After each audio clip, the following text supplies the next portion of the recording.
I'm inside and I saw Citizen Kane. It is directed by Orson Welles, screenplay by Herman J. Mankiewicz and Orson Welles. And if you haven't seen this movie, I will spoil it for you. Don't worry, I'm doing Mank also as well too. The movie starts and we have Kane is dead and the last thing he mutters is Rosebud. And so this is a very good through line throughout the rest of the movie. What the heck does Rosebud mean? I'm watching this like, oh boy, Rosebud, that could mean anything. And I really like the discovery process that goes on into learning more about Kane's character. I really like seeing Kane as a youngin'. He's just playing alone in the snow with a sled. And I'm like, ah, yes, childhood joy. Ah, amazing. And we have these adults like talking, and I really love this shot. So we have Kane as a child in the window, and then also there's like a little bit of, there's a room between where Mrs. Kane and Thatcher is at, and they're talking about, oh, you've inherited a lot of money for these mines, the gold mines, lots of money. And you know what's insane? Frickin' Kane gets tooketh from his mother and stepfather to run this very high, wealthy place. And I'm like, oh, this is such a relatable feeling. The relatability factor is I understand what it's like to be taken from a mother and the father that you really like and just it taketh away and get raised by wealthy people, somewhat wealthy people. I understand that feeling, and so I feel for him. I understand his motivations. He just wants to be loved. I really like his drive. His drive is like, all right, I gotta keep on going, gotta keep on going. With the money that he makes, I love him so much at this point of his life when he's like a young adult. He's like, okay, I have a lot of money. I'm gonna create a newspaper place and it's just gonna publish the truth, including like stuff that happens within his own company and Thatcher, who is a very money loving. And I'm like, Kane, you're such a good guy. You're the man for the people.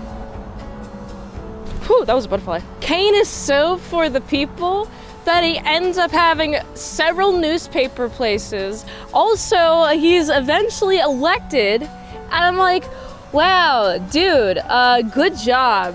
I wonder what will happen. Will you hold to your word? Will you stay true to your word that you'll fight for the people? And then that's how he gets elected. And I'm like, okay, while watching him give his election speech, I'm like, you better stick to your word, man. Because if you don't, this is gonna be devastating. It's gonna be terrible for your career. It's gonna be bad for your personal reputation.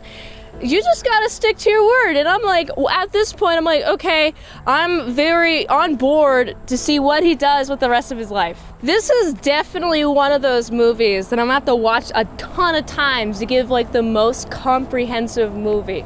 There's so many good shots. There's like the blocking is perfect in a lot of these shots, but it's also like there's like really creative use of cameras. Like you have like one person in like a doorway and then one person really far away also in the doorway, and it's like all in one shot. It's like, holy dang, this must have took a lot of planning, and I love this. I absolutely love the level of detail in this movie, even with the freaking transitions that happen. You got some white transitions at the very beginning of the movie that like really establish the setting, and I'm like, oh my goodness, this is amazing. Also, I should mention the very beginning of the movie is all dark because Kane is dead, but going flashback to his childhood, he's in all white, representing the innocence of his childhood. Of course, he meets a lady friend, just so happens to be the niece of the President of the United States, which is a political marry if I've ever seen one. I don't know if they necessarily are marrying for love. Honestly, it's hard for me to tell like what each other's intentions are. I honestly think that Kane at this point is like genuinely interested in her as a person. I think at this point in his life, the introduction of the lady friends is what kills the momentum for him. It seems like their relationship first started as, oh yeah, we're interested in each other, and then slowly they grow apart as Kane is more interested in the newspaper business than she is, and then they just eventually separate. Also, I really like the detail where he's like, oh, I'm alone. I did this. I did all of this. And the way that he speaks to his like closest friends and his closest mates is insane. It seems like he's intentionally trying to put everybody else down because he's like, I did this all myself. I'm like, I mean, yeah, I guess so. You had the ideas, but you're also rallying people to be behind you because they believed in you, because they think that you have it out for best for their interests. At this point, as soon as he starts the divorce train, it just keeps on rolling. He sleeps with multiple women. Also, he marries another woman, and you know, this woman is kind of a singer. She's like not good at singing, but he's like, oh, go on, go sing. And it's like, okay, I mean, I don't know anything about singing. I don't know if you could train your voice to be good. Like, if you just have like whatever you got is whatever you got, and there's like no learning how to train your voice or something. Like, I do know about breath control and like singing from your diaphragm, but when it comes to her, she is missing a lot of notes, and I'm not exactly sure if she's tone deaf or maybe she can be taught that those notes that she's missing are actually wrong. I really like Kane coming to defend his woman, going to the singing lessons. He's like, don't talk to her like that. I mean, on the one hand, the music teacher is like, you're hitting the wrong note, and it's like, you really do suck. You're worthless. Some people who can sing and some people who can't sing. And then like Kane's coming in, it's like, don't talk to her like that. And so the music teacher is dissuaded from giving her any criticism that would help her, and instead letting her not hit those notes. Because of Kane's influence, she is barred from any improvement. Sometimes you gotta have some harsh criticism in order to know how to improve properly. I do like how Kane makes an opera house for her. She seems like she's not 100% down with the whole singing thing. She can definitely feel what the audience is feeling when watching her perform, and it's lack of interest. And I'm watching just like, oh my goodness, this is terrifying. Imagine you're on stage and you're giving it and you're giving it your all, and the audience is just like looking at their phones or looking at the pamphlets or whatever, and it's like they're clearly disinterested. And I'm just like, oh man, that feels bad, man. What's really funny is that we have a friend of Kane, like, hey, you don't want to like lose your head, and he uses like some animal metaphors to communicate this idea to Kane, but Kane ultimately gets like, oh yeah, I should have a palace of my own with all these animals that you mentioned. So he definitely took that message wrong and created Xanadu. And I'm like, freaking what? I want to go to this place. Although it's half built, it's not finished, nobody will finish it. It's just kind of sitting there for things to just keep on going, decaying. You know what I mean? Man, I want to go to this decaying Xanadu more than I would have liked to go to the really nice restored Xanadu, because I honestly think Xanadu represents like a big pillar, a big like monument of himself, and it's like half complete because he lost himself along the way. Losing his humanity is the worst thing that happened to him. He was for the people, and now he thinks he's all alone, and he's pushing his wife away, and he's getting into a bigger and bigger house so he has more space between him and his wife is going insane. She's like doing them puzzles. I've never completed a puzzle, by the way. I mean, like, they seem like a lot of time. So the fact that she's able to complete a puzzle is a lot of time not being spent with Kane. Eventually, I really like the ending a lot. So we have Kane and the wife. They're just chilling in a room. She's like, I'm done with everything. You're always against me. You never do anything for me. And this plea from Kane for her to stay is so raw. And I'm like, oh my goodness, can you please understand where Kane is coming from? He's like, I'll do anything for you, okay? I'll do literally anything. Please just stay. We'll have it your way. We'll follow your rules. We'll do whatever the heck you want. And I'm just like, oh, please listen to him. Please listen to him. And she's like, no, I think you suck. I think you're totally against me. And I'm like, no. And then she shuts the door on him, and then he's so heartbroken, and I feel so heartbroken because he did all of this because he just wanted to be loved. And then he like realized, oh, not everybody loves me like I want them to love me, so I'm all alone. But like he had his wife there, and he's also like neglecting his wife, and so the wife is like, I don't want to stay here because you're just focused on work, and we're doing a little squibble squabble, and she's like screeching, which is really annoying.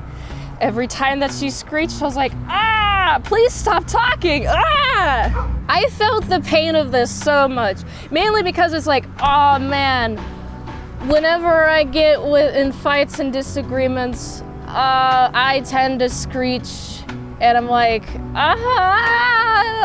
you'll never hear what I'm saying because I'm like yelling, and I'm yelling because I don't feel heard. But it's doing the opposite effect. No one wants to listen to a screeching woman because it's high pitched and it's annoying. It's like a baby's cry, and it's so annoying. And also, there's a great transition to freaking Kane and his like second wife. Just have a little screech, but like when it goes to the transition, it's like a bird, caw! And it's like, then it's like her yapping, and I'm like, oh, this is so great. This really encapsulates the feeling of hearing her talk. Now he's truly alone. He's pushed everyone, so he is alone, and you know what he does? He destroys the room that he was living in with his wife that now has left him. And then he's just like, and it's like, while I'm watching this, I'm like, this is so raw. I can feel the emotion so heavily. He's just lost his wife. He also has lost control over, like, you know, he crosses the line a little. She's like squabbering at him, and then he's like, stop talking, stop it. He's like, you don't love me, you don't love me. And he's like, I do love you, everything I do is for you. He's like, you don't love me, you don't love me. And she like gets a slap by him. I'm like, she deserved it. That's my position on that. But also I feel like Kane has like felt like, oh man, I've crossed the line.